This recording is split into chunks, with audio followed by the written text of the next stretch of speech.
Hello students and welcome to the Music Tutor Digital Tutorial. Let's go ahead and jump right into today's song. From the top we have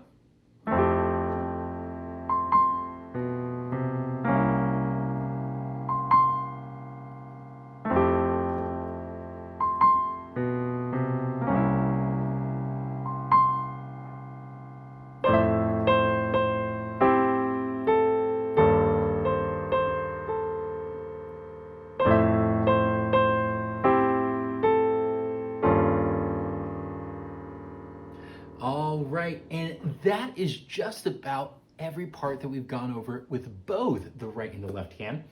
If you're looking in the music, that is ending on measure 8, so that's the end of staff number 2. Now we've gone over the right hand for this next part, and it sounds something like this.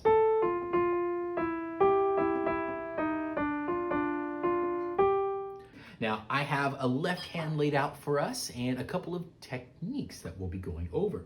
So let's go ahead and just jump right in to our new part. So we're picking up from staff number 3. This is measure 9 if you're looking in the music. We have A, F, F, E, and then notice that my right hand, I move down from here down to here. So we have A, F, F, E, G, E, E, E flat, D, F, D, F, and then a G note. All right, so let's go ahead and go over the left hand that we'll be doing. Maybe I should demo it first. It sounds like this. We have then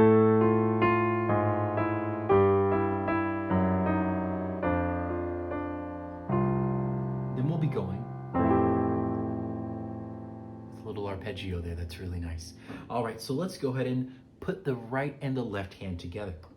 So again, your right hand is in F here, and notice that we're going A, F, F, E, G, E, E, E flat, D, F, D, F, and then we're going to be going to a C chord on our right hand, a C chord on our right hand. Okay, so with our left, we have very simple, we're doing octaves on the left hand, and we're just going from A to A flat, down to G, down to, you guessed it, G flat, down to F, a lower C, and then we're doing this really nice F add 7. F add 7, that's a really nice chord there. Okay, with the C chord. Let's go ahead and put both together now. So we have A's and A's together. Left hand will walk down to A flat. Then the right hand will go down to its E note. Then both will go together, G and G. Left hand walk down to G flat. Then the right hand will walk down to an E flat. And then both together, we're having F and the D note. And instead of doing F by itself, we have F and a lower C on our left hand. And this one isn't an octave, just the lower C. And that's what we'll resolve on our really jazzy chord. I'll go ahead and play that one more time a little bit faster so you can hear it. Then I'll slow it down. Then we'll play it one more time at speed again. It sounds something like this.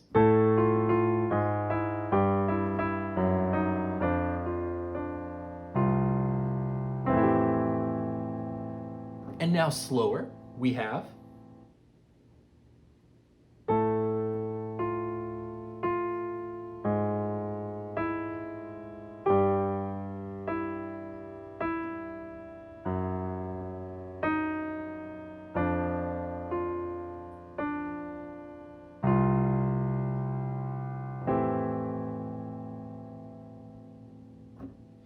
and I should probably mention the rhythm in this part. Rhythm is pretty important.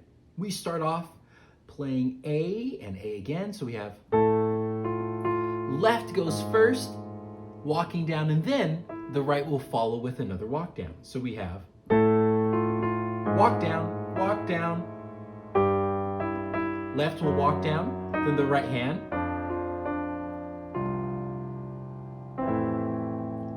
Okay, I think we definitely got it.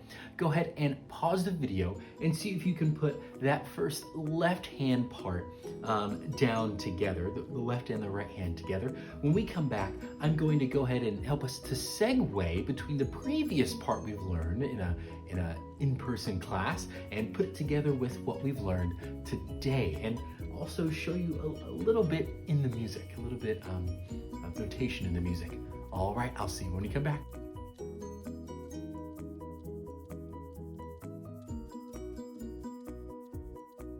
Hey, great job there, great job. So we just went over staff number 3.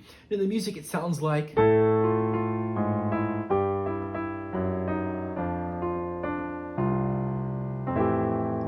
really jazzy, really nice.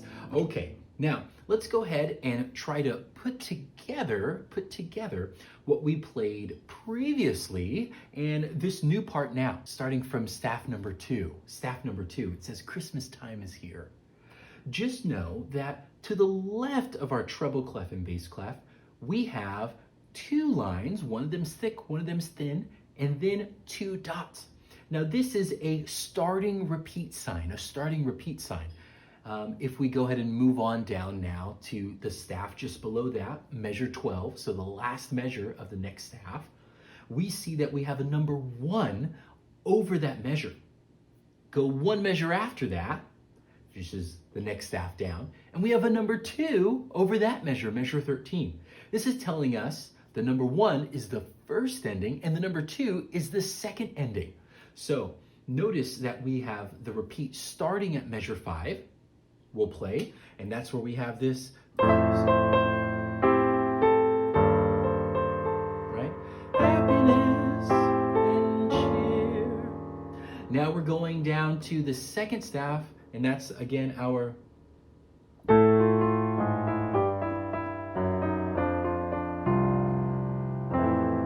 right?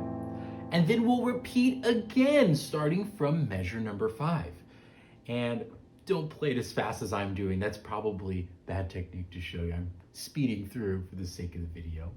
There is one thing that I left out in the first part of this video, and it's those really high C's. It's the grace note C that goes, right? Just like that. Now, if you're looking at the first ending, notice at the first ending, we have these really cool chords, and then the high C. Now, again, this is my middle C here on my piano. This is C1 octave higher, and the notes that you're seeing, those grace note to the half note, is the next C above that. So it's a C 2 octaves above your middle C. Here's middle C. This is 2 octaves above that middle C. That's where we're at. Okay, notice that the first ending has the grace notes. The second ending does not. But the left hand and the right hand are still playing the exact same thing. We're playing this F, A, E with our left hand and this C chord with our right hand. Now, I know that we may have mentioned it in person. When we roll our chords, it sounds really nice. This is called an arpeggio, and it's denoted in the music by that wavy line that goes with the chord, or maybe sometimes even an interval. All that this means is that we're playing one note after the other. All right, so let's go ahead and put together what we've learned previously with this new part with our right and our left hand. I'll go ahead and I'll play from the top. Here we go from measure 1.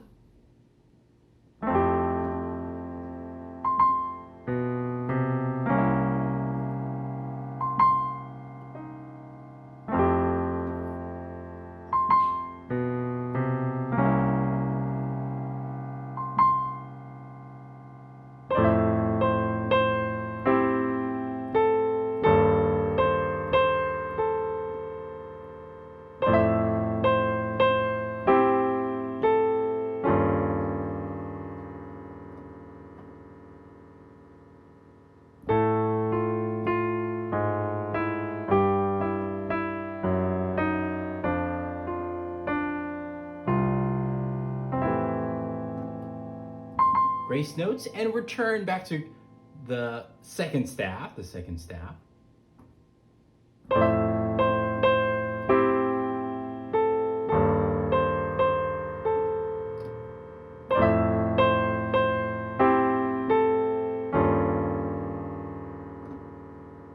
New part.